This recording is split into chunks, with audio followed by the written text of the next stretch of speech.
तुमच्या स्वभावावरून होमिओपॅथीमध्ये औषधं ठरतात का?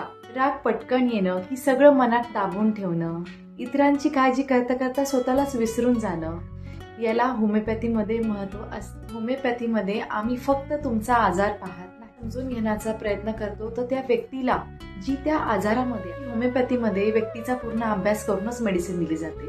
पण तरी देखील मी काही मेडिसिन फॉर एक्झाम्पल म्हणून शेअर करते.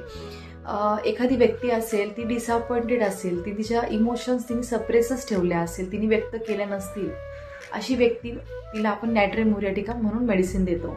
पण तरी देखील डीप स्टडी अजून देखील मेडिसिन रिव्हील करतं. एखादी व्यक्ती असेल, तिला ऑलवेज अटेन्शन हवं असेल, सिंपथी हवं असेल, पटकन भावूक होऊन जाणारी व्यक्ती असेल, तर आपल्याकडे तिच्यासाठी पल्सिटिला म्हणून मेडिसिन शेअर करते. ते म्हणजे मोस्ट ऑफ बच्चूमध्ये दिसतं. त्या आहेत बराटा काफ, सिलिशिया अँड कल्केरिया काफ. तर या प्रकारचे जे बच्चू असतात त्यांना लहानपणीपासून एक्सेसिव्ह प्रोटेक्शनमध्ये वाढवलेलं असतं. एक्सेसिव्ह पॅरेंटल कंट्रोलमुळे ते बच्चू जेव्हा त्यांच्या शेलच्या बाहेर किंवा घराच्या बाहेर किंवा त्यांच्या लोकांमधून जेव्हा बाहेर निघायला लागतात, तर या बच्चूंना विविध प्रकारच्या प्रॉब्लेमला फेस करावं लागतं. तर फॉर एक्झाम्पल कल्केरिया काफ एकदम चबी अशा टाईपचे बच्चू असतात, जे बाहेर, त्यांचे माइलस्टोन पण एकदम डिले असतात. जेव्हा ते बाहेर पडतात त्यांना खूप साऱ्या अँझायटी येतात.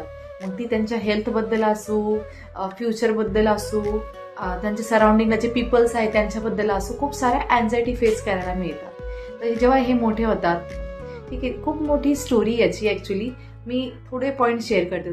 पेशंटला अँझायटी अबाउट हेल्थ असते, स्पेशली हार्ट डिसीज, कॅन्सर, अशा प्रकारचे पण पेशंट असू शकतात ज्यांना या आजाराची खूप भीती. आजार तेवढा नसतो, पण त्या आजाराच्या विचारांनी, अँझायटीने त्यांचा आजार अजून वाढतो.